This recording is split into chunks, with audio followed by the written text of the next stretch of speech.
Back in 2023, I embarked on a noble quest to find my next project bike. After scouring Facebook Marketplace, I stumbled upon a 2000 Yamaha Fazer 600, which cost me £150. Now, I know what you're thinking, that's not a Fazer, and you'd be right. At least it didn't look like one after the previous owner has taken a saw to it. Still, for £150, I couldn't resist a non-runner. After a bit of elbow grease and some serious carburetor cleaning, I managed to coax it back into life.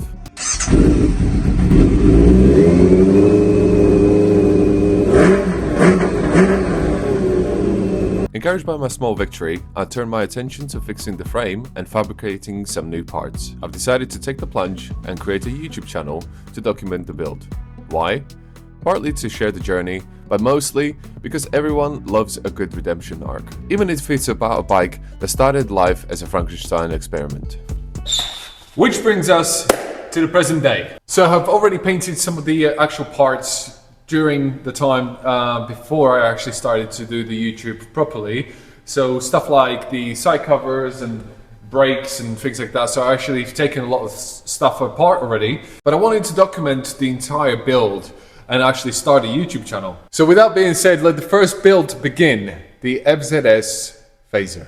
So far, the bench is doing its job, as if you haven't seen it already. I've built this bench on my last video. So just to bring you back up to speed, in my other videos, I have actually painted these wheels. So they're still looking amazing. However, I haven't done anything with them. I have the bearings for these now. So now I've already installed the sleeves for the bearings in there. Right here, I was waiting for these little gaskets that go on the bottom and the top.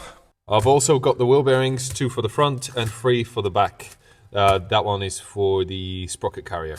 So I had this bike a little over a year and it's been a while. Finally get the time to start working on it again. So I want to document the entire thing and I'm really excited. Right, first we've got to grease it up. So I've got the bearing here. The way I do it is I just push out some grease, stick it on my hand like this,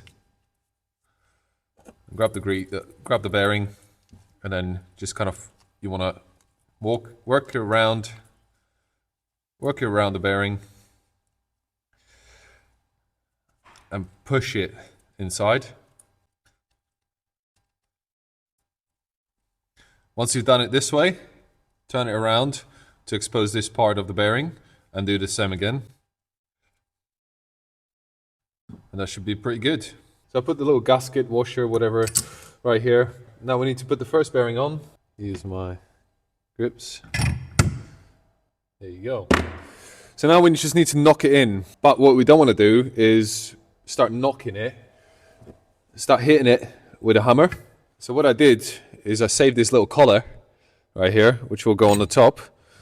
And I can hit the collar all the way around and have that bearing sit into there quite nicely. Okay, this may be a little bit of a crude way of doing it, however, it worked a treat. So, don't have the proper tools, but I managed to make it work. Okay, first bearing in. Now, we need to stick it straight into this actual, that thing, whatever you call that. I think the word I was looking for was the frame. Trouble don't last when the tough get going. Baby, all we do is win, so show me my opponent. Adversity, doubt, stress, could care less. Cause how we handle those like an S on our chest. Super proud of how we held it down on the way up. Can't wait for our day to ball. This is a layup. Nobody ever said this would be easy. But trust when I say that you got I know you've been looking for a breakthrough. Trying our best to make do.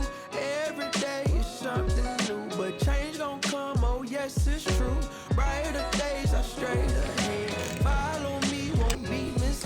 The next job was to insert the bearings. Now there is so many different ways of inserting bearings into swing arms. One way that I found it to be the easiest was to heat it up a little bit. Now this is a powder coat, so it does withstand a little bit of heat. I've used a hammer and a wooden block to hammer that back in, and which worked really well. Next, I used some grease to just lubricate the spindle and the bearings and attach these little dust covers on the end of the swing arm. and then fitted it to the actual frame. Now I wanted to make sure that I've got enough grease on there, so I just added it on the spindle. I mean, most of it got pushed out anyway, but it did work. Trying our best to make do. Every day is something new, but change gon' come. Oh yes, it's true. Brighter days are straight ahead. Follow me, won't be misled. Then it was time for the rear suspension, which simply attaches to the top and to the bottom of the frame, holding the swing arm in position. But I know we gon' find a way without a doubt. Just hold on a little longer, you gon' see this through. Okay, so far we've got the swing arm on, rear shock is on. Now I need to do the wheel bearings, and then we can start working on the front suspension. Now, onto the wheels and their bearings, the part where things really start coming together. I use the same method as with the swing arm bearings. Here's the deal. Take an old bearing and a socket that's just the right size and gently tap the new bearing into place. Position is key here. You're not smashing it in like a stubborn jar lid. You're guiding it in, like coaxing a cat into its carrier, but a little less dramatic. Don't forget the sleeve in between the bearings. I went through the same process for both wheels, including the sprocket carrier, ensuring everything fits snug and spins smoothly. Okay, so I'm pretty much ready with the wheel, ready for it to go on the bike now. Little problem though. So obviously the frame at the moment is too low for the wheel to go in. So I've got my center stand here. I'm going to put that on for now. It's not painted. Once the wheel's in, I can take it off and strap the whole bike to the bench. So I'm going to put this on temporarily, just to sort of lift the whole bike up, and then that allows me to put the wheel on.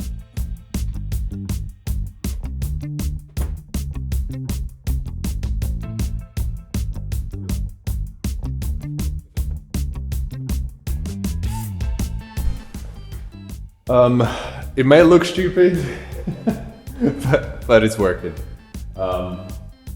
You just gotta work with what you got, so.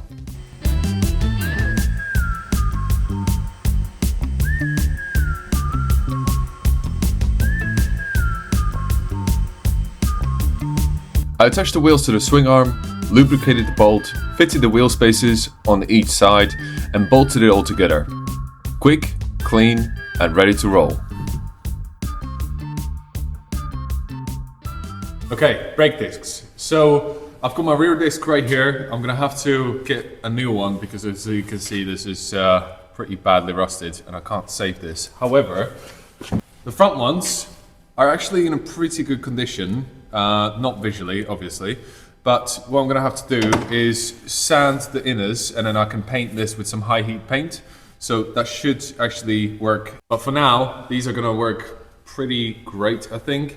Just needs a little bit of sand up, tape it around the edges, and then I can just put some fresh paint on there. And with new hardware and stuff like that, it should look pretty good.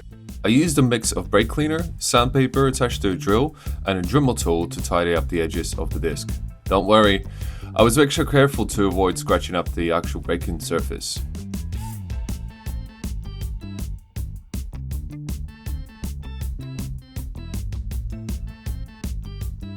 Once everything was smooth, I masked off the entire disc, gave it a fresh coat of paint, and let it sit for about half an hour. The paint dries surprisingly fast, and here's the best part, the before and the after. Next up was the front suspension. I slid the forks into the triple clamps and secured them with 2 bolts.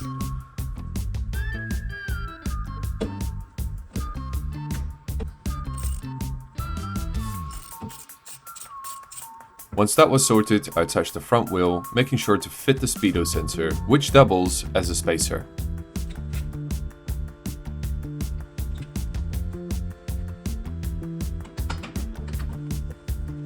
With everything tightened down, the bike was looking more complete. Oh, and also added a side stand, much needed to keep the bike steady when it's off the workbench.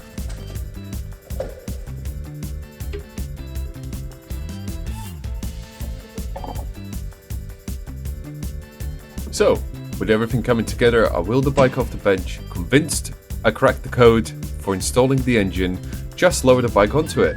Why? Because that's how I took it out, and clearly I'm a genius. Except, no.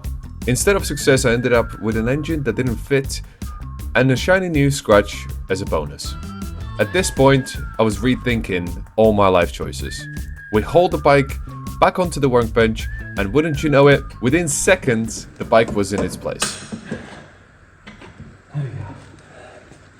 She's in. Yes! A little bit of damage there, a little bit of damage there, but I still got the paint, so we can get everything touched up. No big deal. Oh, finally. Right, let's bolt it in.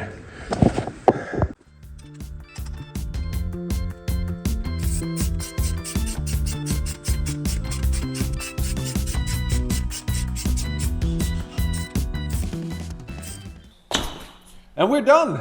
I mean, we're not done. The whole bike is not finished yet, but I still need to plumb the whole thing and put in the electronics, everything else like that. A little bit of damage on the top, as you saw. I'm not too bothered about it. There's no major damage, it's really just the paint. I'm going to have to repaint it. Now, I'm kind of toying with the idea of powder coating or maybe just repainting it again. It's got kind of like a wrinkle finish to it. And also, if you don't like the tires, I am going to be changing them because it's not going to be a very comfortable ride. I've got some ideas for other builds as well in the future, and I really want to grow this channel. So for the next year, I'm going to post one video every 2 weeks, and then we'll see how it goes. So once again, thank you very much for watching this video. Please don't forget to like and subscribe to this video and to the channel, and I will see you in the next one.